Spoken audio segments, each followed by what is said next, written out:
Bezrat Hashem, on va commencer le cours de ce soir. À la mémoire, s'il vous plaît, de Rav Ron Moshe Ben Aviva, qui a été enterré aujourd'hui. Eliaou Ben Mesaouda, Chaya Tzipora Batsara, Paul Shlomo Ben Sultana, donc Eliaou Ben Mesaouda, c'est l'Askara aujourd'hui. Chaya Tzipora Batsara, c'est l'Askara aujourd'hui. Et Paul Shlomo Ben Sultana, c'est les Shiva aujourd'hui ou demain ou hier, ou je ne sais plus exactement. C'est les Shiva, il est parti la semaine dernière. Que Akadosh Baruch Hu les enveloppe dans le Gan Eden Mikedem, Amen Keni Ratzon. Donc Baruch Hashem, hier soir on a fait un cours sur le 17 Tammuz à Yerushalayim, Tibani Betikonen, extraordinaire, Baruch Hashem, c'est très bien passé. Et donc on ne va pas refaire un cours sur le 17 Tammuz parce que bon, ce serait une doublette, même si on n'a pas fait un cours sur le 17 Tammuz de c'est quoi le 17 Tammuz. Je vous invite à aller voir le cours Bezrat Hashem. Et comme on l'a expliqué il y a la semaine dernière, il me semble, on a dit que maintenant on fera une alternance entre le Betsur Yaroum et le Tror HaChaim. Donc ce soir c'est Betsur Yaroum, donc ce soir on va parler Chassidut Bezrat Hashem Ilbarach. Mais avant de parler de Chassidut, on ne peut pas embrayer ce cours sans parler du Rav Ron Moshe Shnaya Zecher Tzadik Bekadosh Livracha. Ah, je l'ai bien fait ou pas ce soir, hein? Pourquoi? Parce qu'il faut savoir une chose. Ce Rav Ron Shnaya, déjà, c'est dur de dire parce qu'il a été enterré aujourd'hui. Et il est encore très frais dans la mémoire de tous les francophones. Je ne sais pas si quelqu'un ne l'a pas connu, mais je pense que tout le monde l'a connu ici. C'est un Rav qui a bouleversé, pour moi, hein, il a bouleversé l'approche de la Torah vis-à-vis des francophones. C'est-à-dire que, alors c'est vrai que beaucoup de voix, il a annoncé le Mashiach, il a annoncé ça y est, on y est. Mes chers amis, ça y est, on y est. D'accord? Mais je peux me tromper. Alors c'est vrai, Nachron, mais à côté de ça, il a tellement fait pour amener les gens à la tchouva, c'était incroyable. Il a fait un cours qui était mémorable, et je pense que tous ceux qui l'ont suivi, c'était un cours qui a été gravé dans les mémoires, il s'appelait Germamia. Germania ou Germamia? Germamia, voilà, Miamia. Et ce cours-là sur Germamia, je pense que ça a été les prémices de ce qu'on vit aujourd'hui. Et ça a été comme une prophétie. Ceux qui ne l'ont pas vu, je vous invite à aller le voir. Parce que c'était incroyable, l'avènement messianique avec Gog ou Magog, et toutes ces histoires par rapport à la Seconde Guerre mondiale. Et donc il a donné une nouvelle façon de connaître la métikout, donc la douceur de la Torah. Et en fait, il a ramené énormément de monde à la Torah. Il avait une yeshiva. Les gens y rentraient, ils arrivaient, ils ne savaient même pas ce qu'ils faisaient là. Ils venaient juste pour faire 1 ou 2 jours là-bas. Vous savez, un camp d'été. D'accord? Maintenant, c'est des Dayanim à Jérusalem. Maintenant, c'est des Rashi Yeshivot à Jérusalem et dans tout Israël. Ou en France d'ailleurs. Ils sont partis ensuite en France. Comment il a fait? Eh bien, qu'on soit d'accord avec sa façon, ses cours ou pas d'accord, c'est pas le problème. Qu'on soit d'accord avec ses enseignements ou pas, c'est pas le problème non plus. Il avait une Torah de cœur. Il avait une Torah d'amour. Il avait une Torah où il faisait don de soi.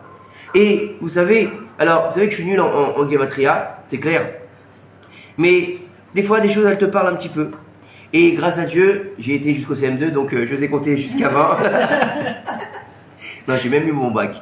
Donc, et... Sur la mer ou... Mon bac d'eau. Et le Rav, il est parti de ce monde à 66 ans. Alors, il ne faut pas être débile pour faire 6 plus 6. Ça fait 12. Oui, merci Marilyn. Et, c'est Salomé. 6 plus 6, ça fait 12. Alors, j'ai réfléchi à ça. Le 12, c'est quoi?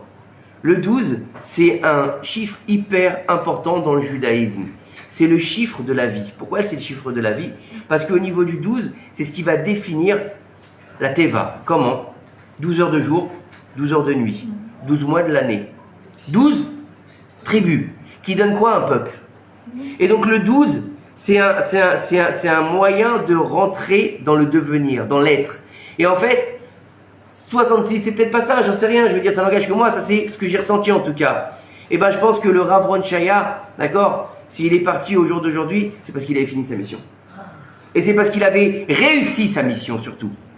Et je pense que Baruch Hashem, Akadosh Baruch Hu, il va l'accueillir et il va mettre sa neshama sous le Kisei HaKavod. Et on lui fera honneur en continuant son message. C'est quoi son message? C'est de continuer à diffuser la Torah. C'est pour ça qu'il était là. Pour diffuser la Torah au plus possible. Même sa femme, elle le disait, pendant qu'il n'était pas bien, continuez son message, avancez, continuez à diffuser. Mais il est malade, oui, mais tous les grands, que ce soit français ou non francophones, on s'en fout, que ce soit dans la maladie, que ce soit dans l'épreuve, que ce soit dans les difficultés, ils ont toujours le même discours. Continuez le travail. N'attendez pas que je sois là. Et ils ont mis les bases à nous continuer à construire leur édifice. Et si on arrive à comprendre ça, on arrivera à faire venir le Mashiach. Pourquoi? Parce que c'est un édifice commun. Un édifice qu'on doit faire tous ensemble, quelle que soit la tendance. On s'en fout si on est Chabad, Breslev, Litaï ou bien Haredi. C'est pas d'importance. C'est le même Dieu. C'est la même Torah. C'est la même construction. Sauf qu'aujourd'hui, l'Yetzer Hara, il a du mal à nous faire tomber. Alors au lieu de nous faire tomber dans la sexualité ou dans la nourriture pas cachère ou bien dans des choses du jeu ou du vol, qu'est-ce qu'il fait? Il va nous faire tomber dans la Torah. Dans la Torah, écoutez bien, dans la Torah. Ça veut dire quoi? Il va nous mettre de la sinatrinam dans la Torah. Ça veut dire quoi? On arrive à la période de Ben Avetzarim. D'accord? Donc la période qui sépare le 17 Tammuz de Tisha B'Av. Okay? Le deuxième temple il a été détruit à cause de la haine gratuite. Et donc, étant donné qu'on n'a pas encore fait le tikkun de la haine gratuite, ça veut dire qu'on réitère la haine gratuite qu'il y a eu au deuxième temple. Donc ça veut dire qu'on n'a rien compris. Ah bah oui, mais ton Rav c'est pas le bon. Non, mon Rav c'est le Mashiach. Non, ton Rav c'est le Mashiach. Et lui il dit, ce qu'il dit ton Rav c'est débile. Ce qu'il dit ton Rav c'est pas la vérité. Mais où on va? S'il y a Shivim, mettez-moi en vibrant s'il vous plaît. S'il y a Shivim Padim la Torah, 70 facettes pour la Torah, ça veut dire quoi? Ça veut dire que on a tous raison. Comme ils disent nos sages, Zé, Vézé, Divrei Elohim Chaim, ça veut dire quoi? Ça veut dire qu'il n'y a pas de problème.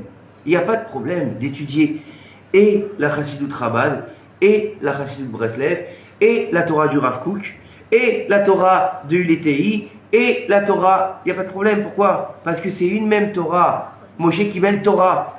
Il n'y a pas marqué Moshe il a reçu la Torah des Breslev, Moshe il a reçu la Torah des Chabad, Moshe il a reçu la Torah des Kippas Rogot, Moshe il a reçu une Torah avec un drapeau d'Israël dans le dos. Non, mais ça c'est l'Yetzer Hara qui veut nous montrer que on n'est rien, donc on va devoir se battre là-bas. Regardez ce qui se passe en ce moment entre les Haredim et les non-Haredim par rapport à l'armée. Vous savez ce que ça veut dire ça? Ça veut dire de la sinatrinam. On attise le feu de la sinatrinam. Aussi bien d'un côté que de l'autre. Les étudiants en yeshiva, ils n'ont rien à faire dehors. S'ils se battent pour la Torah, eh ben qu'ils aillent étudier la Torah. C'est la meilleure protection. Dieu il te dit, si tu étudies ma Torah, je te protège. Mais si tu laisses la Shrina partir, eh ben je ne te protège plus. Donc, en étant dehors, qu'est-ce qu'ils font? Des Afghanotes? C'est du Bitul Torah. C'est du Bitul Torah. Et les autres de l'autre côté, qu'est-ce que ça peut leur faire qu'ils étudient la Torah? Puisqu'on sait très bien que sans Torah, il n'y a pas d'Eretz Israël. Donc vous êtes fous ou quoi? Depuis des millénaires, on a tenu grâce à la Torah. Comment est-ce que tu vas annuler la Torah? Si on annule la Torah, le peuple d'Israël, il est détruit, Chas v'Shalom. Donc pourquoi vous faites la guerre? Soyez complémentaires. Comme il y a marqué dans la Torah, Elef la maté, c'est tout. Mais on ne parle pas de tir au flanc. On ne parle pas d'un côté et de l'autre. Parce que la Tkitchoret en Israël, elle parle jamais des gauchistes qui ne font pas l'armée, qui se font passer pour homosexuels. Vous savez ça ou pas? D'accord? Ou ils se font passer pour homosexuels, ou ils se font passer pour handicapés, ou ils se font passer pour ci et pour ça. Ils ne font pas l'armée. Et il y en a autant que les Haredim. Mais ça, on n'en parle pas. Pourquoi? Parce que ça ne fait pas les gros sous des journaux. Vous comprenez? Donc c'est important de remettre les choses à leur place et que Be'ezrat Hashem, on arrive à suivre le chemin d'amour du Rav Ron Moshe Ben Aviva, Be'ezrat Hashem, Zecher Tzadik Bekadosh Levacha, et qu'on puisse enfin avoir de shalom entre nous et que Be'ezrat Hashem, on arrive à enfin changer et renoncer à la sinatrinam pour pouvoir rentrer dans la avatrinam Be'ezrat Hashem. Baruch Atah Adonai Eloheinu melech olam shakon yevlo. Alors Be'ezrat Hashem, ce soir, on a essayé de parler de Chassidut. Alors c'est vrai que pour beaucoup de personnes, la Chassidut c'est un petit peu compliqué parce que c'est la pnimiyut à Torah, c'est l'intériorité de la Torah. C'est quelque chose qui n'est pas dans l'extériorité. C'est quelque chose où il faut aller chercher où ça dérange, où ça fait mal. Mais il faut savoir que nos sages vont nous dire une chose. Et là par contre, ils sont tous d'accord. Toutes les tendances, elles sont d'accord. Que la Torah de la délivrance finale, elle s'appelle Torah Tassod, la Torah du secret. C'est quoi la Torah du secret? Une des parties de la Torah du secret, c'est la Chassidoute. Donc, en étudiant la Chassidoute, j'ai pas dit laquelle, hein. J'ai pas dit laquelle, je vous ai dit la Chassidoute dans sa globalité. Quand il y en a plusieurs? Ben, bien sûr. Oui, mais de toute façon, la base de la Chassidoute, c'est la même. Voilà, c'est la même. Donc je parle de la Chassidoute en général. Donc on se raccroche au Baal Shem Tov. Ok? On est déjà dans le Sod, on est déjà dans la Torah de qui? On est dans la Torah de Rabbi Shimon Bar Yochai. Donc ça veut dire qu'on est déjà dans la Torah d'Eretz Israël. Pourquoi? Parce que le Zohar Kadosh il dit viens et vois. Viens et vois, c'est les yeux, on l'a déjà expliqué. C'est quoi? Le plus haut niveau, c'est Torah d'Eretz Israël. Donc on doit voir maintenant la lumière d'Eretz Israël en nous. Pas dehors, en nous. On ne doit pas être un halo de lumière, on doit être une lumière. C'est pas pareil. Et donc il faut comprendre aujourd'hui que si on n'a pas ça, on n'a rien. Pourquoi vous croyez que j'ai commencé à donner des cours de Chassidoute? Moi la Chassidoute, je l'ai commencé il y a 5 ans je crois. Il y a 5 ans, je ne savais même pas ce que c'était la Chassidoute. Je ne savais pas, j'avais jamais étudié la Chassidoute. Si, on me disait le Rabbi l'a dit, le Balatané l'a dit, et Jacadi l'a dit. Mais c'est pas ça la Torah. Et quand j'ai eu la chance de tomber dans les écrits du Rav Yoram Zerer Tzadik Bekadosh Livracha avec son travail incroyable sur le Biur Tanya, c'est-à-dire l'explication du Tanya de 21 volumes, donc là on est arrivé pratiquement au dernier, puisqu'on est dans le chapitre 53, il y a 53 chapitres dans le Tanya. Donc on a fait Baruch Hashem une très grande étude, mais c'est pas suffisant, puisque c'est quoi? On étudie ça depuis quelques mois maintenant, mais c'est quoi? C'est quoi la Chassidoute? Alors écoutez bien, on va rentrer un peu dans le texte. D'accord? Il te dit ici le Rav, la grandeur et l'importance de l'étude de la Chassidoute dans la génération du talent du Mashiach. Donc ça veut dire pour nous, pas pour quelqu'un d'autre. Alors il te dit ici, il y a marqué dans le Zohar, d'accord, que l'huile d'onction, d'accord, elle est sainte. C'est quoi? C'est la chokhma, la sagesse. Et il te dit ici Rajbi, il est dit sur Rajbi, Rabbi Shimon Bar Yochai. D'accord? Il te dit là-bas que Shemen Mishrat Kodesh, donc l'huile qui est d'onction sainte, d'accord? Elle est dans un niveau de sainteté, d'accord? Elle est comme comment dire, une réalité de pureté et de sainteté. Et donc elle te dit ici que en fait, elle va devoir illuminer ta tête. Et il te dit en fait, ça veut dire quoi? Il te dit Rajbi, d'accord? Il a mérité de quoi? Que par son mérite, d'accord, par son mérite et par son abnégation vis-à-vis de la Torah, il a mérité à être, écoutez bien, à être le premier à goûter la douceur de la Torah du secret. Ça veut dire que lui, quand on parle de goûter, bien sûr il y en a d'autres qui ont goûté la Torah du secret, Adam Arishon, Moshe Rabbeinu, Barour, mais on parle dans le dévoilement. Le premier qui a dévoilé la Torah du Sod, c'est Rajbi, d'accord? Avant le Zohar, il n'y avait pas de Torah du Sod. Donc c'est Rajbi.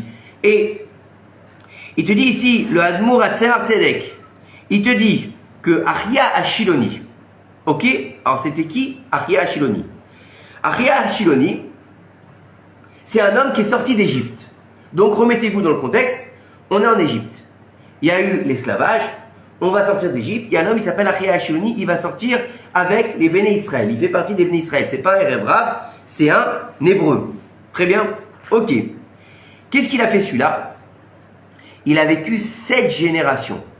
7 générations. Il a été de la génération d'Amram. Donc Amram, c'est le père de Moshe Rabbeinu. Donc au moment où Moshe se dévoile, Amram, il est où? Il est déjà mort. D'accord? Donc il a comment dire, survécu à Amram. Ensuite Moshe. Ensuite Yoshua. Donc il a survécu à Moshe. Yoshua, il a survécu à Yoshua. Pinchas qu'on va voir la paracha. Il a survécu à Pinchas. D'accord? À Élie. Élie c'était qui? Élie c'était le Kohen de l'époque de Shmuel. Donc imaginez, on est dans le dernier juge. Le dernier juge d'Israël. C'est Shmuel. Donc on est déjà à l'époque de Shmuel à Navi. Donc on est bien plus loin. D'accord? C'est pas fini. Eh bien tu vas voir. 700 ans. C'est pas fini. Shmuel, donc Élie, il a survécu à Élie, il a survécu à Shmuel, et il a survécu à David Améler. David Améler, donc cet homme, Achia Ashiloni, il a existé, hein. Un être humain comme vous et moi. Il avait un papa, il avait une maman, il avait des couches quand il était petit, normal, c'est pas un ange. Ok, écoutez bien ce qu'il nous dit ici. David Ameler, il l'a mis en tant que Dayan dans son Beth Din. Et il a vécu plus que 500 ans. Plus que 500 ans. Et alors, c'est pas fini, parce que si c'était que ça, on n'est pas là pour raconter sa biographie. Hein? Qu'est-ce que c'est ce Achiloni? C'est une histoire de fou. Qu'est-ce qu'il a besoin de vivre 500 ans, ce type? Écoutez bien. C'est des secrets incroyables qu'on découvre ce soir ensemble.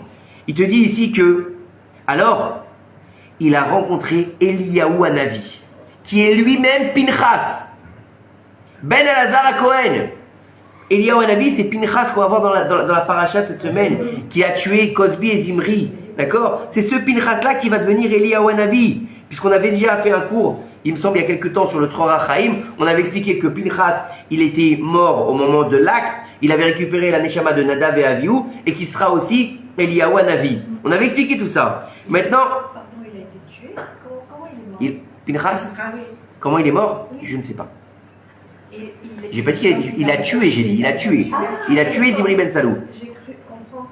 Et s'il vous plaît, quand vous avez fait la généalogie là, des 7 Doroth, Ouais, vous avez parlé de Pinchas et de Yehoshua. oui, Il s'agit de ce Pinchas-là. oui, le même.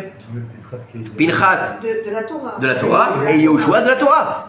On a dit Moshe, Pinchas. Donc on est toujours, c'est-à-dire que cet homme il est sorti d'Égypte et il a traversé toutes les générations jusqu'à David Ameler. Vous imaginez, depuis la sortie d'Égypte jusqu'à David Ameler. Mais c'est pas fini. David Ameler, ensuite qu'est-ce qui se passe? Il va rencontrer Eliyahu Hanavi sous sa forme d'Eliyahu Hanavi. Comprenez bien, pas sous sa forme de Pinchas, sous sa forme d'Eliyahu Hanavi. D'accord? Et là, il va encore avoir des longues années de vie. Et ils étaient pratiquement au même âge. Vous comprenez le truc, puisque Eliyahu Hanavi aussi, il a eu Arichut Yamim.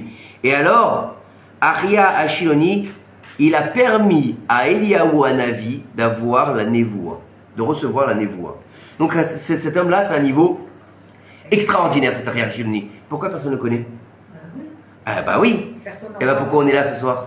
Pour ça. Ah, tu vois, regardez bien. Au moment de Matan Torah, Aria Ashiloni, François, tu t'occupes de me dire quand il faut, d'accord? Aria Ashiloni, d'accord, il a reçu la partie de l'intériorité de la Torah.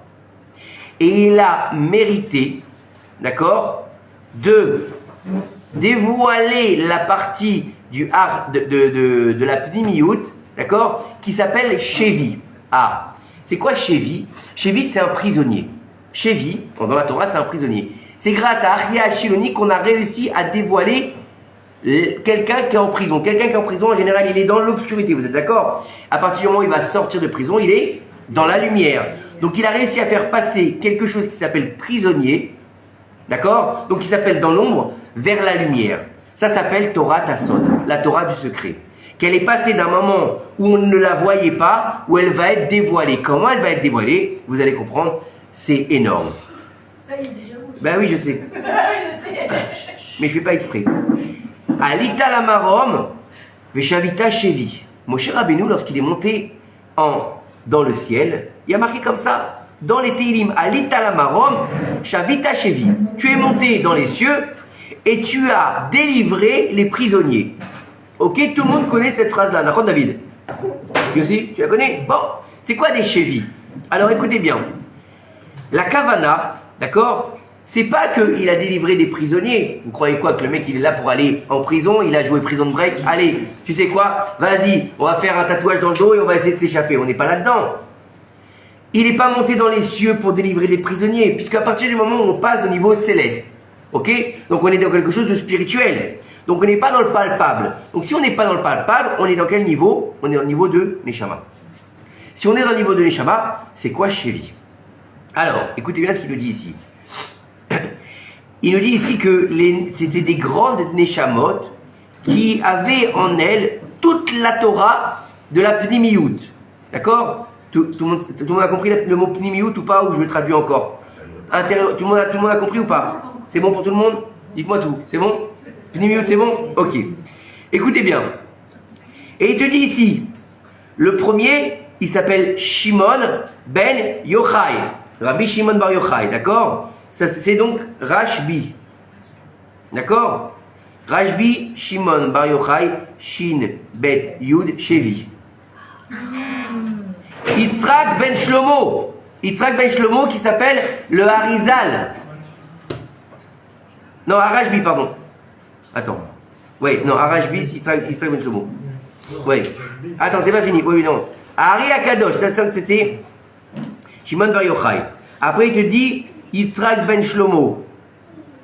Donc ça, c'est Ari Akadosh. Yitzhak ben Shlomo. Tu prends les lettres de Yitzhak ben Shlomo. Yud, Bet, Shin. Shevi, encore une fois. Ensuite, on va voir Shalom bar Yitzhak, le Rachash. Shalom bar Yitzhak, Shevi, encore une fois. Et après, on va voir Israël ben Sarah. Israël ben Sarah, c'est qui? Abba Shem Tov Akadosh. Shevi, encore une fois. Et tout cela, ils ont comme initiale Shin, Bet, Yud. Donc ça veut dire que écoutez bien ce que je suis en train de vous dire ce soir. Toute la Torah du secret, elle était concentrée dans les Neshamot de Rabbi Shimon Bar Yochai, le Ari Akadosh, le Rachash et le Baal Shem Tov. C'est incroyable. C'est pas fini. Achia Ashiloni, il a eu le mérite d'avoir une Neshama Kolet. C'est quoi une Neshama Kolet? Une Neshama collective. Vous savez que chacun de nous, il a une Neshama singulière. Chacun de nous, il est une Neshama. Mais il y a certaines personnes qui portent en eux une Neshama collective. Par exemple, un qui est très connu, il s'appelle Rabbi Akiva. Rabbi Akiva, comment est-ce qu'il a réussi à sortir du jardin de la foi ésotérique en vie alors que Ben Azaï, Ben Zoma et Elisha Ben Avouya, ils n'ont pas réussi à sortir? Eh bien, comment? Parce que lui, il avait la Neshama collective de toutes les Neshamot d'Israël. Pourquoi? Parce qu'il avait défini que son travail à lui dans ce monde-ci, c'était quoi? Ve'afta l'eracha kamocha. Tu aimeras ton prochain comme toi-même. Donc s'il aime son prochain comme soi-même, il aime toutes les Neshamot d'Israël, donc il est lié à toutes les Neshamot d'Israël. Donc quand il rentre dans le jardin de la foi ésotérique, il est en lien avec toutes les Neshamot. Donc il rentre pas seul, il rentre accompagné. Vous connaissez quand on rentre dans les boîtes, vous n'avez pas de... Hein? On continue. Attendez, donc le Achia Shiloni, il avait en lui une Neshama collective qui était en mesure de recevoir toute la Torah du secret. Et le Tzemar Tzedek, il va nous dire, elle a été coupée, cette Neshama collective de Achia Shiloni, en 4. Maintenant, on a bien compris, c'était qui les 4, d'accord? Oui ou non, vous avez compris? Oui. Et maintenant, comment ça va s'appeler? Ça va s'appeler le Pardes. Le Pardes, le jardin de la voie ésotérique. Ok? Le Pardes, c'est quoi? Pshat, Remez, Drash et Sod. Maintenant, je vais traduire. Le Pshat, c'est ce qu'on lit. C'est ce qu'il y a écrit. D'accord? Il y a écrit Abraham, il est parti de chez lui. C'est le Pshat. D'accord? Moshe, il est monté dans la montagne. C'est Moshe. Très bien. Le Pshat. Le Remez, c'est l'allusion. C'est quoi l'allusion? À partir de ce que tu vas lire, il va y avoir une allusion vers quelque chose d'autre. On va te faire, comment dire, penser à quelque chose d'autre. C'est souvent comme ça, souvent dans le Midrash. D'accord? C'est beaucoup d'allusions au Midrash. On fait des allusions pour comprendre la grandeur de la Torah. Parce que si on devait comprendre la Torah de but en blanc, on ne comprendrait rien. Donc on nous raconte une histoire. Hein, vous savez, c'est un machal, un imshal à chaque fois. Donc c'est quoi? C'est un exemple qui va nous permettre de comprendre un fait bien précis. Donc c'est le remez, c'est l'allusion. Ensuite, on va avoir de drash. Le drash, c'est quoi? On commence à rentrer dans les profondeurs de la Torah. C'est-à-dire, on commence à creuser. On rentre à un niveau un peu plus profond. Là, on va aller chercher ce qu'il y a en dessous des lettres. Mais on reste au niveau collé des lettres. Puis, on va rentrer dans le sod. Là, c'est le secret complètement. Le sod, c'est quoi? C'est le blanc autour du noir. Donc là, c'est même pas ce qui est écrit. C'est ce qui est invisible à l'œil nu. Ok?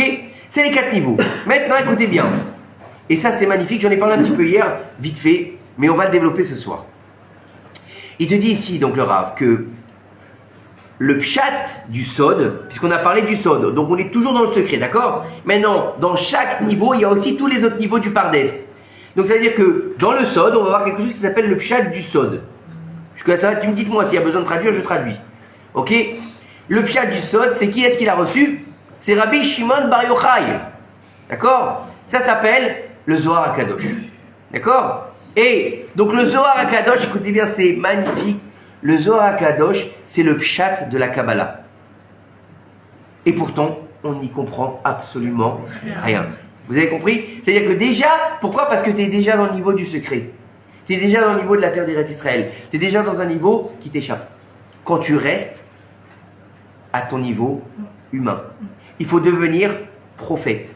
Comme Rajbi, il l'a été. Croyez quoi, qu'il s'est amusé pendant 12 ans dans sa grotte? Croyez que c'était cool? Non. Il a été en mesure d'atteindre son niveau de Rabbi Shimon Bar Yochai grâce à ses privations. Grâce au fait qu'il a été en exil. Vous comprenez? Donc c'est les souffrances qui font améliorer le niveau. Ok? Donc on a dit une pause. Pour celui qui veut manger, qu'il fasse. Moi aussi. Ouais, Le problème qu'il y a, c'est que c'est en direct. Ah, je peux pas faire une pause en direct. Non, je peux pas faire de pause. Il n'y a pas le bouton pause là-dessus. Sinon j'aurais fait avec plaisir. Ceux qui veulent faire aussi, levez-vous et faites-le aussi. Ça va faire un par un, Voilà. Non, j'ai pas la pause. Je suis désolé, je sais pas comment on fait. Si quelqu'un peut demander à. Ouais, ça live. Alors, il n'y a pas de pause. Voilà, ils ont. Hein? Non, après on va le perdre. Alors il te dit ici, écoutez bien. Donc on est dans quelque chose qui s'appelle quoi? Le Pshat du Sod. Rabbi Shimon Bar Yochai. Vous saviez ça ou pas? Pour moi, ça a été un ridou, j'ai appris ça hier. D'accord? Maintenant, on rentre dans le deuxième niveau qui s'appelle le Remez. Le Remez, donc c'est l'allusion. L'allusion du Sod, qu'est-ce qu'il a reçu? C'est le Hari Akadosh. Et donc c'est pour ça que la Torah du Hari, écoutez bien, c'est énorme. La Torah du Hari, elle est plus profonde que le Zohar Akadosh. Le Hari Akadosh, le Harizal, celui dont je vous ai envoyé la photo où j'ai été prié la semaine dernière, d'accord? Le Hari Akadosh, d'accord? Lui, il a réussi à faire descendre à un niveau où maintenant on va devoir l'emmener au peuple. Et quand on touche plus de monde, parce que Rabbi Shimon Bar Yochai, il faut comprendre qu'il avait avec lui ce qu'on appelle la Chevra Kadisha. Alors la Chevra Kadisha, c'était pas pour les morts, Chas v'Shalom, c'est pas ça. La Chevra Kadisha, ça veut dire les amis de sainteté. La Chevra, c'est quoi? C'est Chevré, les amis, d'accord? Kadisha, sainte. Donc en fait, si vous voulez, c'était ses compagnons d'études saints, à Rabbi Shimon Bar Yochai. Mais c'était une Torah bien spécifique et bien sclérosée dans quelques personnes. Ok? Le Hari Akadosh, il a commencé à rentrer plus profond dans les choses à partir du Zohar. Donc c'est comme quelqu'un qui commence à faire un trou. Le deuxième, il commence le trou un peu plus bas, normal. Pourquoi? Parce qu'il vient sur les pas du premier. Alors maintenant, donc ça c'est Hari Akadosh. Le Drash du Sod, qui est-ce qu'il a reçu? C'est le Baal Shem Tov Akadosh. Et c'est ce qui s'appelle la Chassidoute. Donc ça veut dire qu'à partir du moment où on rentre dans un niveau encore plus élevé que le Zohar et que les écrits du Hari, on rentre dans ce qu'on appelle la Chassidoute. Qu'est-ce qui a défini la Chassidoute? Baal Shem Tov Akadosh. Très bien. Le Baal Shem Tov Akadosh, il a reçu une Torah extraordinaire. Le Baal Shem Tov, il a changé la donne au moment où le peuple d'Israël était dans un déclin affolant. Il faut le savoir. Il y avait eu un schisme entre les érudits et les non-érudits. Il y avait une interdiction aux filles des érudits de se marier avec les gens du peuple. Ils n'avaient pas le droit d'approcher les synagogues. C'était terrible. Le Baal Shem Tov, il a dit, mais qu'est-ce que vous faites? La Torah, elle appartient à tout le monde. Et il a fait en sorte que tout se remette en place, Baruch Hashem. Écoutez bien, la Chassidoute, elle est encore plus profonde que le Zohar et que la Torah du Harizal. Et donc, écoutez bien ce qu'il dit ici. Pour pouvoir étudier la Chassidoute, il faut Mochin des Gadlout. On rentre dans le Mochin des Gadlout. C'est quoi Mochin des Gadlout? Mochin des Gadlout, tu traduis, ça veut dire les grands cerveaux. Ça veut dire qu'il faut avoir une grosse tête. Donc il faut être intelligent. Ben non. Si c'était que ça, il y aurait marqué Tarich Liot Chacham. Non, c'est pas ce qu'on va. Tarich Mochin des Gadlout. On est dans la Kabbalah. Ça veut dire quoi Mochin des Gadlout? Il faut être dans les grands cerveaux. Les grands cerveaux, c'est relié à ce qu'on appelle Chochma et Bina. Papa et maman. Olam Abba. Donc on est dans un niveau extraordinaire. Vous comprenez? Donc on monte de niveau. On n'est plus dans un niveau terrestre.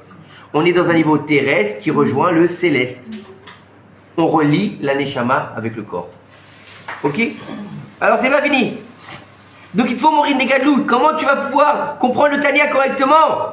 Puisque le Tanya, il appelle Razin des Razin, le secret des secrets. Razin, c'est le Zohar. Razin des Razin, c'est le Tanya. D'accord? Alors il te dit ici que écoutez bien, pour comprendre le Tanya, il faut déjà avoir appris tout le Etzraïm 5 ou 6 fois. Le Etzraïm, c'est le Hari Akadosh. D'accord? Pour pouvoir appréhender les nombreuses choses qu'il y a dans ce Sefer qui est tellement profond. On parle du Tanya. Ok? Mais, alors maintenant il nous manque un niveau. On a dit le Pshat, on a dit le Drash, on a dit le Remez. Il nous manque le Sod. Mais le sod du sod, le secret des secrets, il se trouve dans les mains du Mashiach. Et ça s'appelle la Torah qui sortira. C'est une Torah qui n'a jamais existé dans ce monde. Et dans le futur, elle se dévoilera au moment de la Géoula. Alors vous savez comment on appelle ça aussi? La Torah du Aleph. La Torah du Aleph. Pourquoi la Torah du Aleph? Parce que le livre... Allez faire Netilat Yadayim, c'est une mitzvah de faire des brachot. En plus c'est le Nishmat, faites les Nishmat. Écoutez bien, la Torah du Aleph. Le premier livre de la Torah, il commence par quoi? Par Bet. Donc on commence déjà dans la dualité. Il est où le Aleph? Il n'est pas là. Il sera beaucoup plus tard à Anochi Hashem. Mais alors, c'est juste les Aseret Aliberot. Donc il manque la Torah du Aleph. Elle est où la Torah du Aleph? C'est la Torah divine, puisque Hashem Echad ou Shmo Echad. Donc c'est une Torah qu'on ne peut pas comprendre aujourd'hui. À quel moment on pourra la comprendre? Seulement après la Géoula. Seulement à partir du moment où le Mashiach il va se dévoiler. Et qu'est-ce qu'il fait le Mashiach? Alors il vient et dévoile? Non. Gilouï et le Kout. Il va dévoiler le divin. À partir du moment où tu es dans le divin dévoilé, tu es capable de comprendre Echad. Tant qu'il n'est pas dévoilé, tu comprends que Shtaim. Bereshit. Ok? Alors, il te dit ici. Si c'est ainsi, il faut comprendre que Achia Shiloni, il a reçu la Torah de la Kabbalah. Et il a dévoilé. Donc, sa Neshama collective de Achia Shiloni.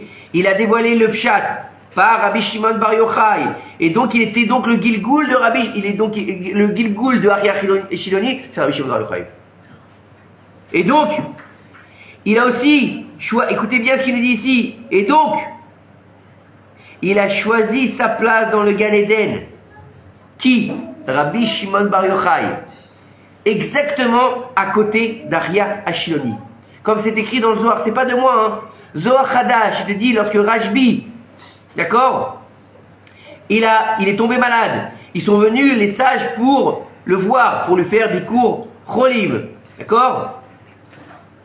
Et pendant un moment donné, il a disparu de leurs yeux. Il est devenu invisible. Qu'est-ce que c'est que cette histoire? D'accord? Et lorsqu'il est revenu, il leur a raconté qu'ils l'ont pris dans un... Alors ça c'est pas mal. Dans un petit tour opérateur, d'accord? Où ça? Dans le Gan Eden. Sympa ou pas? Qu'est-ce que tu fais aujourd'hui? Je vais me balader où? Au Gan Eden. Au lieu d'aller faire le tour des tzadikim, toi tu fais le tour des Gan Eden. Ok, c'est pas mal quand même, hein. Et là-bas, écoutez bien ce que je suis en train de vous dire, c'est Rabbi Shimon Bar Yochai qui dit ça à ses élèves. D'accord? À ses compagnons d'études. Il leur dit, je suis arrivé dans tous les endroits où il y avait les tzadikim qui se trouvaient là-bas. Et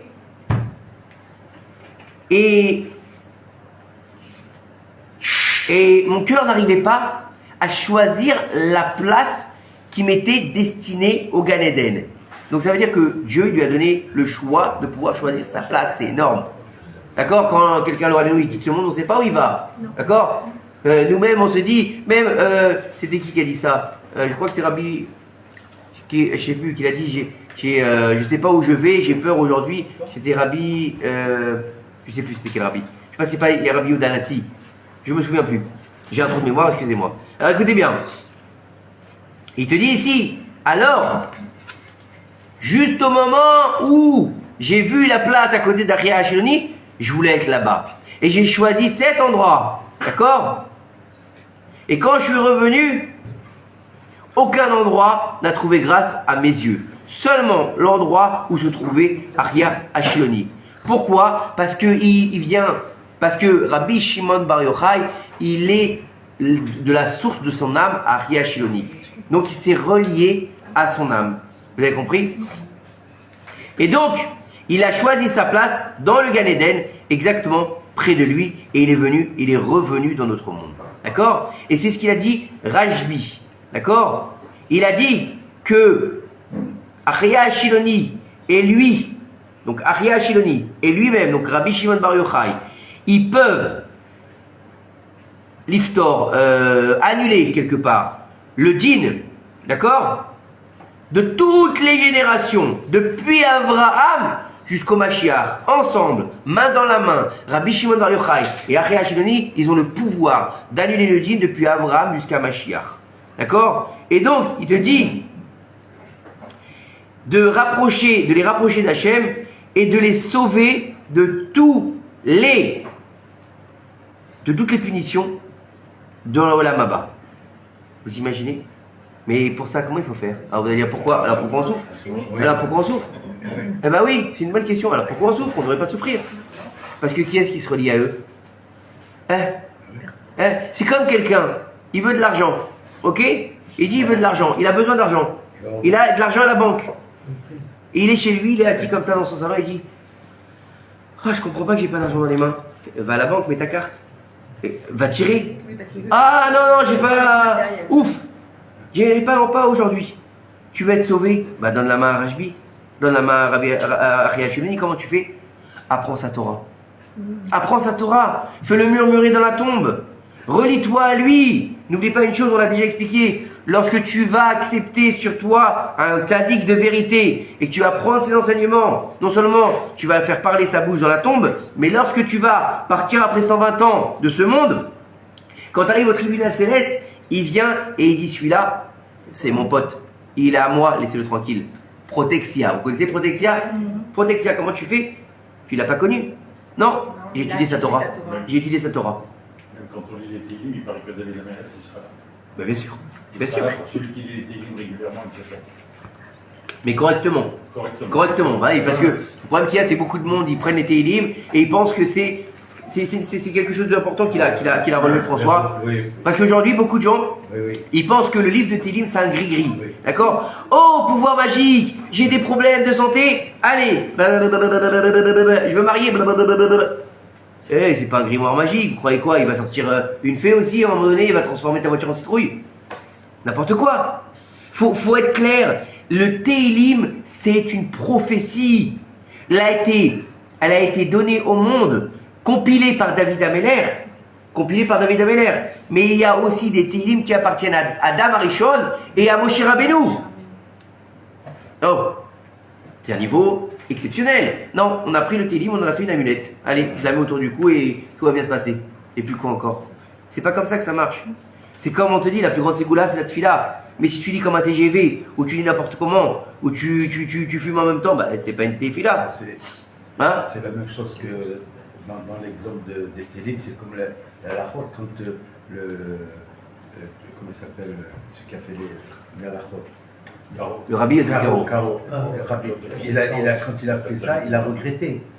Il a regretté parce qu'il a dit que ça devient un livre, un mode d'emploi. Donc s'il allait, le Shulchan Aruch, s'il allait le chercher, si tu vas chercher la réponse dans la Gemara, à ce moment-là, tu vas chercher. Et si tu dis, ah, attends, je regarde, je ne prends pas le problème qu'il y a, t'as raison, David, il y a eu. Lui-même, il a dit. Oui, mais malheureusement, il y a eu Irritat Adorot. Il a dit, j'ai fait une erreur d'avoir fait. Mais il a quand même sauvé, voilà. Mais encore une fois, c'est comme c'est comme le livre des Réfouot qui a été caché parce que à l'époque, les gens ils priaient plus Dieu, ils allaient voir le livre des Réfouot qui existait, d'accord? Oui, il y avait tout dedans. Voilà. T'avais mal au ventre, tu prenais le livre des Réfouot. T'avais mal aux yeux, et donc les gens ne se tournaient plus vers Akadosh Baruch Hu. Et je crois que c'est Chizkiyahu Améler qui l'a caché parce qu'il a dit les gens ne vont plus prier. On avance? Il y a la Bedrat Hashem. Et donc il te dit ici, donc que Rajbi c'était le Gilgul de Aryeh Ashiloni. Et donc par la force de la pnimiout de la Torah qu'il a dévoilée, donc l'intériorité de la Torah qu'il a dévoilée grâce à ses mains, il est en mesure de faire en sorte que le monde il soit comment dire, l'iftor auto du djinn, d'accord, jusqu'à Mashiach.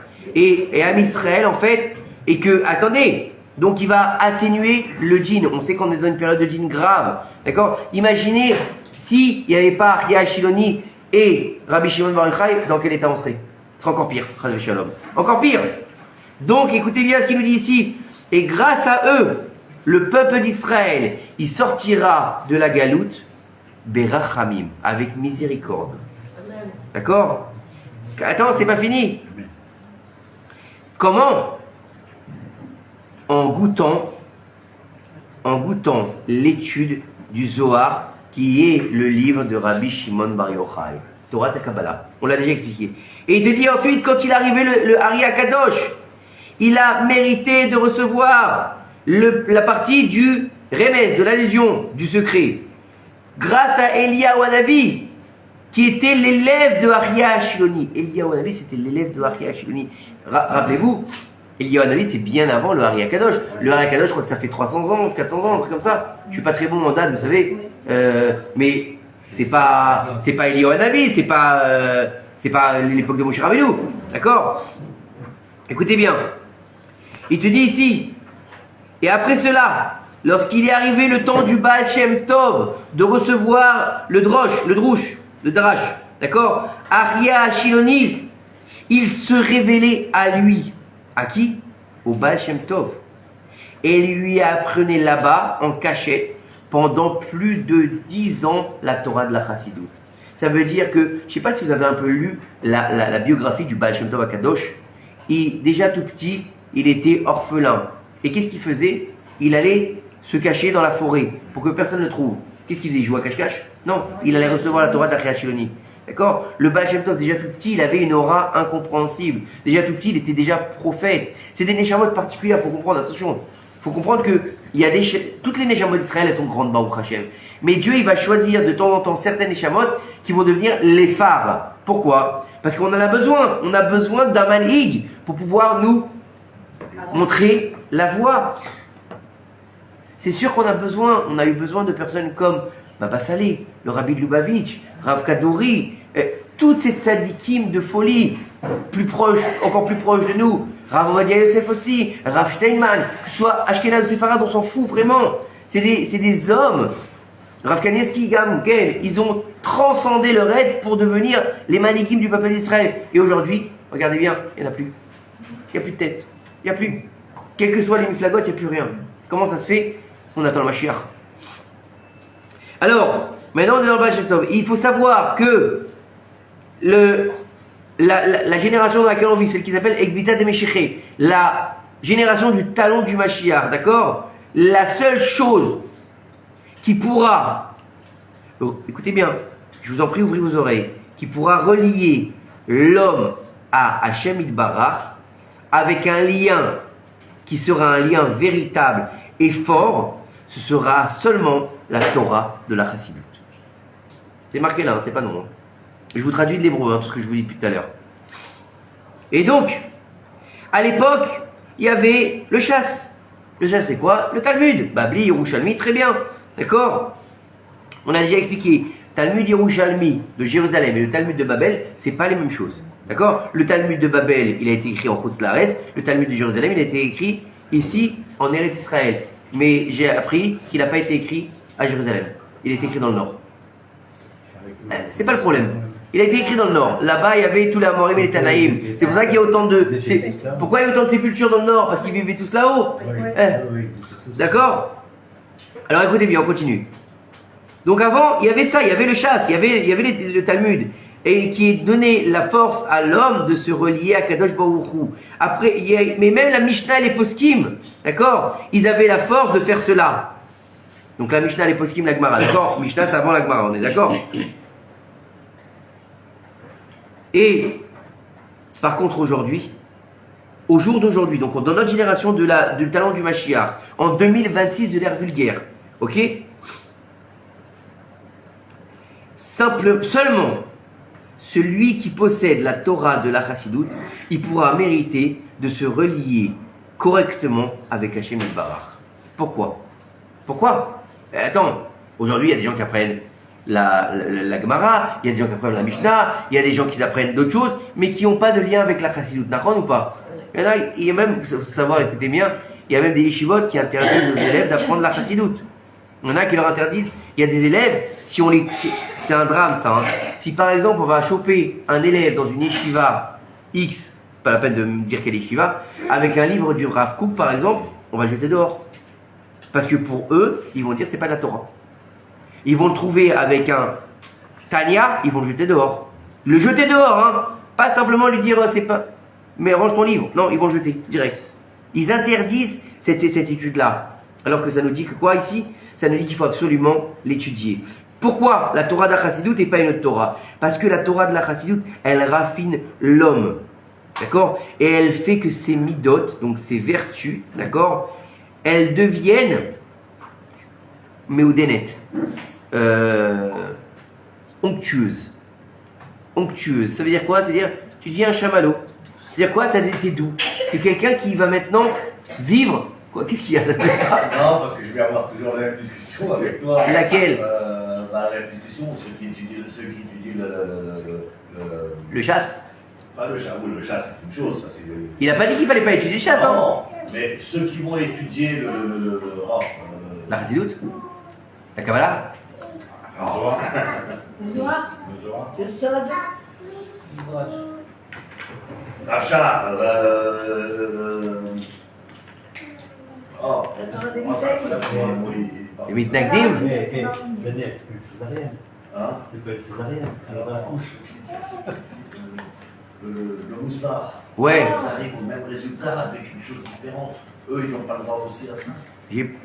Encore une fois, Non, mais. je suis dans une étude là. Toujours la même discussion. Moi, je suis plus moussard que. Est-ce qu'ils arrivent à ce niveau-là? J'en sais rien. Non, voilà. Non, Ah, j'en sais rien. Mais Moi, là, à dire qu'ils n'auront pas le droit. écoute bien ce qu'il dit. Il dit pas qu'ils n'auront pas le droit. Il dit qu'ils ont besoin de ça pour se relier véritablement à Hachem Ceux qui. avant le Mashiach. On parle d'un moment bien donné. Et tous les courants sont d'accord pour te le dire, Daniel. Tous les courants aujourd'hui qui émettent avec eux-mêmes, ils vont te le dire. Sans Torah Chassidut, sans Torah Sod, il n'y a pas de délivrance. Et je l'ai entendu d'énormément de rabbins, aussi bien non francophones que francophones, toutes tendances confondues, hein, je t'assure. Hein. Tu me connais, je suis pas bloqué sur toutes tendances confondues. C'est qu'il y en a qui n'acceptent pas certaines études. Oui, encore une fois, mais ça c'est débile. Encore une fois, c'est débile. C'est encore le même problème que la tichourette avec les problèmes. Écoutez bien, la chose qu'il y a, c'est que c'est une Torah qui est dans le sod. Il faut arriver dans le sod. C'est, encore une fois, ce que je vous dis, c'est pas de moi. Vous savez, moi je suis juste là pour essayer de partager l'étude que j'ai sous les yeux. Après, encore une fois, on peut être d'accord, on peut ne pas être d'accord. Je veux dire, c'est pas chas v'shalom une obligation. Et ça ne remet pas en cause, ça remet Non. en cause la Et ça ne remet pas en cause quelqu'un qui étudie la Gemara, qui étudie la Mishnah, ça ne remet pas en cause. Cela, est-ce que Je ne sais pas. Annie le Yodéa, je ne sais pas. S'il faut étudier le sod Oui. avant d'arriver à la chassidut, Oui. tout le monde ne peut pas le faire. Alors encore une fois, je l'ai expliqué il y a quelques temps, que j'ai posé la question au Rav Yoel Benarouche Shlita. Je lui ai dit que Vodarav, j'ai toujours entendu qu'on pouvait étudier la Kabbalah qu'à partir de 40 ans et qu'il fallait d'abord faire passer par-ci, par ça, par ça, par ça. Et donc comment est-ce que vous aujourd'hui, je lui ai demandé à lui, hein, puisque lui aujourd'hui, il enseigne la Kabbalah à des nantis, il enseigne la Kabbalah à des hommes et à des femmes, d'accord, à un niveau très élevé, d'accord. C'est pas, il a pris un petit peu de vous raconter l'histoire de Achia Shiloni. Il va rentrer dans les 72 noms de Dieu, il va rentrer dans les différents niveaux de Tsirouf, de Yudke Vavke, les 12 combinaisons possibles, etc. Donc c'est un grand niveau. Je lui ai dit, comment vous faites alors? Comment on a le droit de l'étudier? D'accord? Il m'a dit, parce que au jour d'aujourd'hui, dans la génération de Gvete de Meshiché, celle qu'on est en train de vivre aujourd'hui, on est déjà vieux. On a déjà plus que 40 ans. On a déjà passé tout ça. Pas en termes individuels, au niveau collectif. Donc étant donné que pour la Géoula, on a besoin d'avoir un niveau collectif ou individuel? Collectif. Donc on a déjà fait le travail. Donc on est déjà à un niveau où on peut déjà accéder à ça. La Kabbalah de. Mais le Baruch Tov, il avait compris ça. Mais voilà, exactement. C'est lui qui a Exactement. compris ça il y a longtemps. Il n'a pas dit pour apprendre ça pour arriver à la Chassidut. Mais non, C'est encore lui une fois, qui l'a dit. c'est pas On ça, va bien sûr. directement On est d'accord. On est d'accord. Oui. La La Kabbalah cuisine. de l'auteur, là, Oui. quand il dit qu'il faut rentrer dans le sol, ça implique aussi les femmes? Oui. Hein. Oui, je vous dis, j'ai posé la question au Ravuel. Non, mais indépendamment de la question à Ravuel, Oui. est-ce que c'est écrit Befirouche? Il y a marqué, il faut étudier la Torah du Kabbalah. Il n'y a pas marqué qui. Il n'y a pas marqué qui. Adam. Adam, c'est quoi? C'est l'être humain. Il n'y a pas marqué qui. Encore une fois, au jour d'aujourd'hui, il y a étudier et étudier. Il y a devenir débile, excusez-moi pour le terme, non c'est vrai, et comprendre ce qu'on étudie. C'est-à-dire que on ne peut pas rentrer dans n'importe quelle étude seul. On ne peut pas se dire aujourd'hui, bon bah tiens, j'ai entendu le cours de Shmuel, et il faut faire de la Kabbalah, donc je vais me jeter corps et âme dans le Zohar Kadosh, et puis yallah, on verra bien, advienne que pourra. Non, on n'est pas là-dessus. Chas v'shalom. Il faut toujours avoir un guide. Il faut toujours avoir un rave. Il faut toujours avoir quelqu'un qui te suit. Il y a des moments où tu rentres dans des niveaux. Bien sûr, quand j'ai commencé à traduire le Vetsuria Yarum, donc ce livre-là, quand j'ai commencé à le traduire, Il faut savoir une chose. C'est le Rav Yoram Abergel Zecher Tzadik Bekadosh Vecha qui a commencé à l'écrire et à partir de ses enseignements, ils ont continué le travail, ses propres élèves. D'accord? Écoutez bien. Quand j'ai commencé à étudier je ne connaissais pas Betsur Yaoum, je ne connaissais pas moi le Tanya, d'accord? Je l'ai vu poser un jour sur une table, d'accord? Et entre Mincha et Arvit, on faisait Mincha et Arvit, et j'ai ouvert le bouquin. Et j'ai commencé à lire. Et puis après, à chaque petite pause que je faisais, au lieu de descendre, au lieu de sortir, je le prenais, et j'ai trouvé ça extraordinaire. Lorsque j'ai commencé à le traduire, beaucoup de gens connaissent ici, moi je viens pas d'un milieu yeshivatique. J'ai jamais étudié en yeshiva. Je suis jamais rentré dans une yeshiva, à part à Brunois pour aller faire des shabbats pleins. D'accord? Donc je sais pas ce que c'est une yeshiva. Moi je sais pas ce que c'est de m'asseoir, pendant une année en train d'étudier la Gemara, la Mishnah, je sais pas ce que ça veut dire. Ok? J'ai eu la chance de le faire à un moment donné au collège de Rav Nissim Haddad Shita, que Dieu lui donne une longue vie pour tout ce qu'il fait de bien, Baruch Hashem. Il m'a donné la chance de m'asseoir dans le collège des heures entières avec lui. D'accord? En chavruta avec lui-même. Ok? Sur des bancs en bois, je ne te raconte pas comment tu finis après, t'es en miettes. Ok? C'est extrêmement dur. Et quand je suis rentré là-dedans, je ne comprenais absolument rien. Rien. Et j'ai eu la chance d'être entouré de Talmidei Chachamim. Parce que quand tu ouvres le bouquin, et qu'à un moment donné, on va te dire, donc la Neshama, elle a un vêtement. Je prends toujours cet exemple-là. Elle a un vêtement. Alors, et puis ça continue. Ça continue. Elle a un vêtement, il faut faire attention de ne pas déchirer son vêtement dans la Neshama. Très bien, toi tu n'as rien compris, tu arrives là-dedans, tu vas voir ton collègue et tu lui dis, excuse-moi j'ai une question à te poser, mais c'est quoi le vêtement de la Neshama? Alors il va te parler pendant 1h30. C'était comme ça, c'est comme ça que j'ai découvert le Tanya, c'est-à-dire que sur un mot, ça prenait des proportions, je vous assure, pendant le boulot, je me levais, il fallait que je comprenne puisqu'il fallait que je traduise. Ça, c'était un mot qui durait 1h30 de conversation. Et de cette 1h30 de conversation, c'était un mot qui se transformait en 15 lignes. Parce que tu ne peux pas expliquer des notions kabbalistiques ou des notions spirituelles en mettant un mot. Ah bah tiens, tu sais quoi? C'est les sphirotes. C'est quoi les sphirotes? Si je vous demande c'est quoi les sphirotes, vous allez me dire les sphères célestes. Ah génial, on a gagné. Géopardie. On n'est pas là-dedans. C'est quoi les sphères célestes? Comment ça se développe? Comment ça se met en place? Quelle est la différence entre le Zerenpin et l'autre? C'est des notions qu'on ne comprend même pas. Il est où le Olam Haba, il est où le Olam Hazé? C'est où le Olam Atid? À quel moment on passe entre notre monde et le Olam Haba? À quel moment on est dans le Mashiach? C'est une question qui se pose.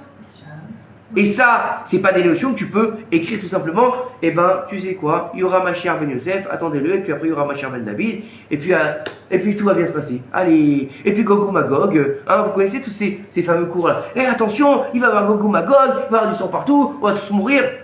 Oh, calmez-vous 2 secondes. Allez étudier un petit peu. Vous comprenez?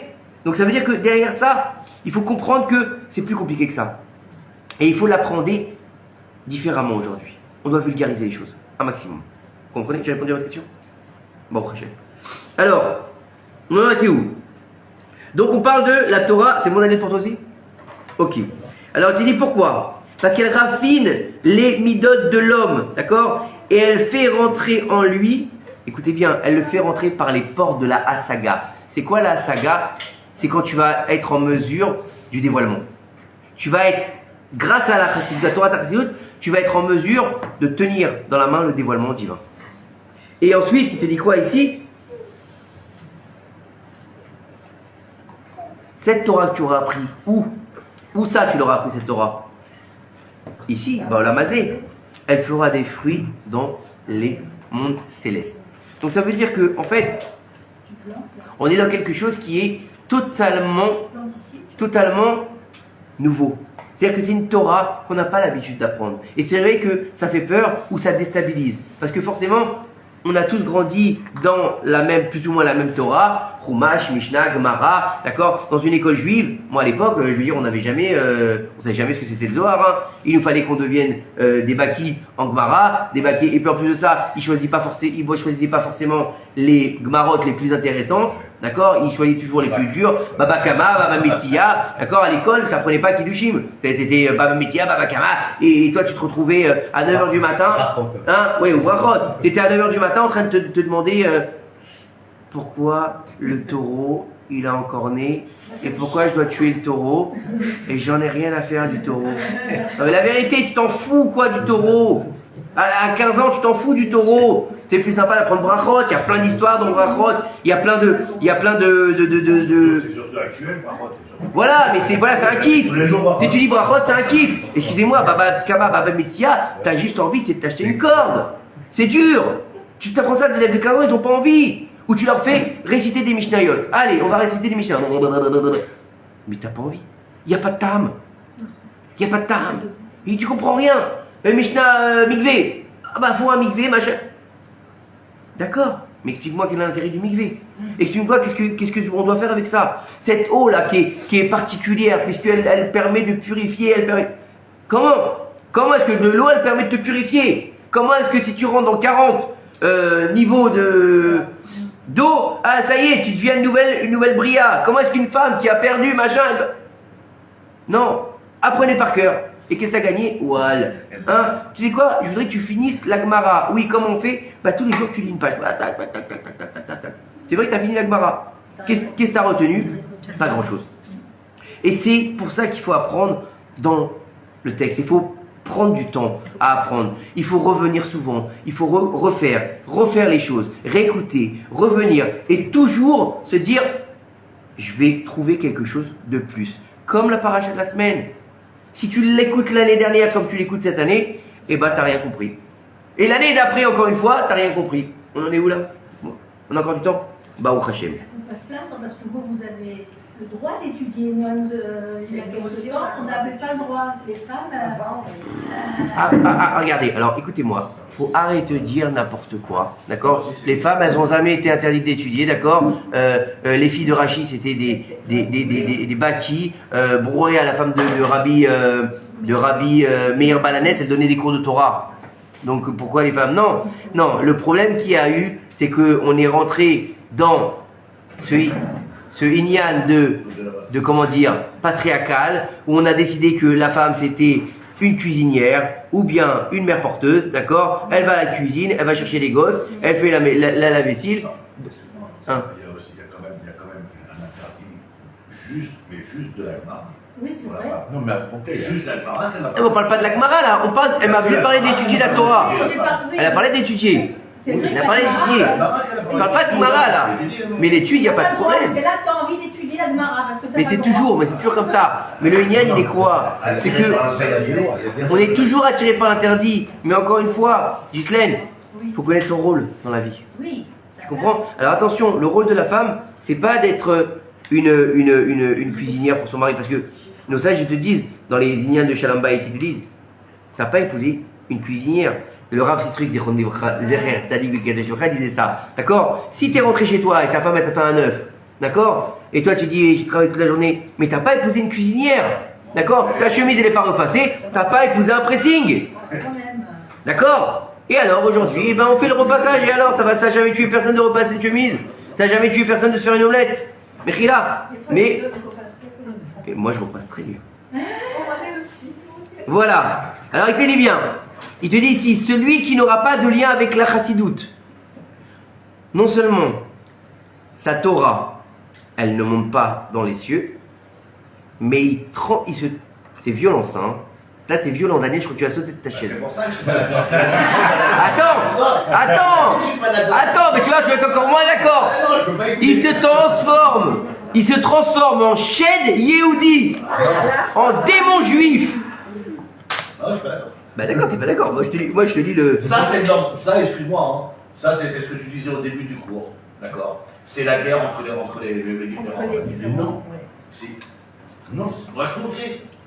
Non, c'est pas. On peut pas démériter quelqu'un qui va étudier toute sa vie de la Gemara. On n'a pas dit ça. Il peut étudier, mais il doit étudier aussi la chassidoute. Non. Il n'aura le droit à rien, il deviendra un démon, excuse-moi. Chez Ello Kesher, j'ai pas dit qu'il étudiait pas autre chose. Il dit il faut qu'il ait un lien. S'il n'étudie pas la chassidoute, il devient un démon. Maintenant, on avance. Car celui qui étudie correctement la chassidoute, comme la chassidoute du Baal Atania, d'accord? on va lui donner la possibilité d'avoir le grand cerveau et il va avoir la possibilité de ressentir la vérité dans les choses. Le problème qu'il parle ici, il explique dans les annotations en bas, donc j'ai pas tout lu mais j'ai vu vite fait, il dit qu'en fait tu restes dans la Torah d'Achitzoniot. D'accord? Quand il explique ça, c'est que tu restes dans la Torah d'Achitzoniot, tu restes dans la Torah qui est extérieure. Et c'est une Torah qui te pousse vers la Gava. C'est-à-dire c'est une Torah pour toi. C'est une Torah l'olishma. En fait, tu deviens quelqu'un qui va étudier pour ta pomme, pour te faire embrasser les mains, pour... Tu comprends ce que je veux dire? Donc encore une fois, il faut prendre tous les tenants et les aboutissants avec ça. Encore une fois. Tu deviens Gaftan alors? Qui? Si c'est pour se faire embrasser la main. Mais bien sûr. Ah mais bien sûr. Mais le problème qu'il y a, c'est ce qu'il explique. C'est ça. C'est tout le problème entre la chitzoniout et la pnimiout. C'est-à-dire que tant que tu vas pas étudier pour dévoiler la lumière qui est en toi, d'accord, tu vas étudier pour la chitzoniout. Et c'est pas, attention Daniela, c'est pas simple ce que je dis, parce qu'il faut comprendre une chose. Je vais vous expliquer une chose. Quand on rentre dans le Bet Sur Yaroum, là-bas il y a une histoire que j'ai déjà racontée, d'accord. Lorsque le Maguide de Mézérich, qui était l'élève du Péné Yehoshua, le Maguide était l'élève du Péné Yehoshua, des Talmidei Chachamim Atsumim, d'accord. Ils ont entendu que le Baal Shem Tov, il commençait à se dévoiler. Et à l'époque du Baal Shem Tov, il faut comprendre que quelques temps plus tôt, il y a un homme qui s'est levé, il s'appelait Shabbatai Tzvi. Ça a été un faux messie, d'accord. Alors, il y avait des rumeurs sur le Baal Shem Tov, et tout le monde a dit, le Baal Shem Tov, c'est le nouveau Shabbatai Tzvi. Donc, comment? J'ai pas compris, le même mot. Ce que vous avez dit là à l'instant. Le Baal Shem Tov, c'est le nouveau Shabbatai Tzvi. Alors, qu'est-ce qui s'est passé? Alors, le Maguide de Mézérich, il a demandé au Pnei Yehoshua son Rav, il lui a dit, donnez-moi la permission d'aller voir si c'est un vrai Rav ou si c'est un tokar. D'accord? Il a pris Calèche, il a été là-bas à Mijibouj, d'accord, où il habitait le Baal Shem Tov, et quand il arrive là-bas, il dit, je viens de telle ville, de Mézérich, je voudrais m'entretenir avec le Baal Shem Tov. Donc on le fait rentrer, Kvod Torah, bien sûr, on le fait rentrer. Et là, quand il le voit, le Baal Shem Tov, il lève les yeux de son livre, il est en train d'étudier, il le regarde, et il sourit. Et il lui dit, pourquoi tu es venu? Il lui dit, je suis venu étudier la Torah du Rav, voir ce que le Rav, il a comme Torah. Et là, le Baal Shem Tov, il lui dit, dis-moi, est-ce que tu as amené beaucoup de foin avec toi? Du foin. Le Maguide, j'ai un ouf en face de moi. Moi, je viens étudier la Torah, il me demande si j'ai du foin. D'accord? C'est comme si tu vas dans un collège et tu dis, vous avez des pizzas? Vous avez un problème, monsieur? Mais non. Il était prêt à partir. Il a retenu, comme ça il raconte l'histoire. Il l'a retenu, il lui a dit, tu étudies la Torah? Il lui a dit oui. Il lui a dit, est-ce que tu dis la Hydra est-ce que tu connais la Hydra de Rabbi Shimon Bar Yochai? Donc qu'est-ce qu'il lui dit en gros? Est-ce que tu connais le Zohar HaKadosh? Et le Maguide lui dit, bien sûr que je connais le Zohar HaKadosh. Il lui dit, alors sans prix, fais-moi la Hydra. Et là, le Maguide de Mézérich, devant le Baal Shem Tov et ses élèves, il va commencer à réciter le Zohar HaKadosh par cœur. Et lui expliquer, là, il fait tout son truc. Et il finit. Et là, le Baal Shem Tov, il le regarde. Il lui dit, très bien, c'est comme ça que vous étudiez la Torah? C'est moyen quand même. Hein. Maintenant, on parle d'un homme qui est versé dans la Gemara, dans toutes les lettres de la Gemara, dans toute la Mishnayot, qui est bâti en Torah, qui est dans le Iyun, qui est dans un niveau exceptionnel. Alors, le Maguide, il est un petit peu choqué quand même. Il a en face de lui quelqu'un qui lui demande s'il a du foin, d'accord? Et il lui dit, moi, tu me dis que mon développement sur le Zohar, il n'est pas bon. Et là, écoutez bien. Le Maguide, il dit au Baal Shem Tov, il lui dit, pourquoi vous étudiez comment vous? La Hydra. Le Baal Shem Tov, il lui dit, 2 secondes. Il ferme son livre. Comme ça, il ferme son livre. Et il ferme les yeux. Et il commence à dire la Hydra. Il commence à réciter donc le Zohar HaKadosh. Et à ce moment-là, on entend BOUM! Et il continue. Le Baal Shem Tov, il continue. Ça dure le temps que ça dure. Quand il ouvre les yeux, le Maguide de Mézérich, il est par terre. Il a perdu connaissance. Alors, ils vont lui mettre quelques claques, un peu de nefa, hein, lui mettre un peu d'eau sur la tête. Quand il va se réveiller, Baal Shem Tov lui dit, mon fils, qu'est-ce qui t'arrive? Pourquoi est-ce que tu t'es évanoui? Il a dit, quand tu as commencé à faire la hydra, derrière toi, il y a un bonhomme qui s'est matérialisé, tout de blanc, avec une belle barbe. J'ai compris que c'était Rabbi Shimon Bar Yochai. Et il lui dit, Shkoun, qu'est-ce qu'il y a alors? Il lui dit, il lui dit, j'ai eu tellement peur que je me suis évanoui. Et là, le Baal Shem Tov Akadosh, il lui dit, pourquoi c'est pas comme ça que vous étudiez chez vous? Quand tu dis Amar Abaye, il a dit Abaye, il n'y a pas Abaye qui vient écouter? Il lui dit non. Il lui dit, quand tu dis Amar Rava, il n'y a pas Rava qui vient. Donc on parle des Gaonim de la Gemara, les Amorim et les Tanaïm. Il lui dit, il vient pas? Il dit non. Il lui dit, alors en fait, écoute bien ce qu'il lui dit, Daniel. Hein. Tu comprends que c'est qu'à un niveau particulier. Il lui dit, alors tu as étudié que la Chitsoniot de la Torah. Alors il lui dit, le Maguide, il lui a dit, alors si c'est comme ça, je vais rester avec toi pour étudier la Torah. Et là, il a compris, le Maguide, que lui avait demandé s'il avait amené beaucoup de foin pour donner à manger à ses chevaux le temps qu'il resterait. Il est resté 6 mois avec lui, il n'est pas rentré chez lui. Il n'est pas rentré chez lui. Et de ça, donc il a envoyé une lettre au Pnei Yoshua, il raconte l'histoire, qu'en lui disant qu'il resterait chez le Baal Shem Tov. Et il faut savoir que, après que le Baal Shem Tov ait quitté son monde, son fils, il a pris sa succession, mais son fils, il a donné la succession au Maguide de Mézérich. C'est lui-même qui est devenu le successeur du Baal Shem Tov. Donc quand on dit ça, tu comprends que c'est beaucoup plus profond que de penser Baal Moussar, la Gemara, la Mishnah. Il faut comprendre que le plus simple pour comprendre tout ça, je pense, il nous reste combien de temps? C'est fini? C'est de comprendre, c'est de comprendre que on ne peut plus rester à l'extériorité de la Torah. On doit rentrer dans l'intériorité de notre Torah. On doit réussir à dévoiler enfin la lumière qui est en nous. Pourquoi? Parce que chacun de nous, il a en lui Chelek Eloka Nima'al Mamash, une part de Neshama d'Hachem Idbarach. Et c'est ça qu'il faut dévoiler au monde, pas à nous-mêmes, faut dévoiler au monde. Et la meilleure façon de la dévoiler, c'est d'aller chercher son point intérieur de Neshama. Baruch Adonai Olam, Amen ve Amen.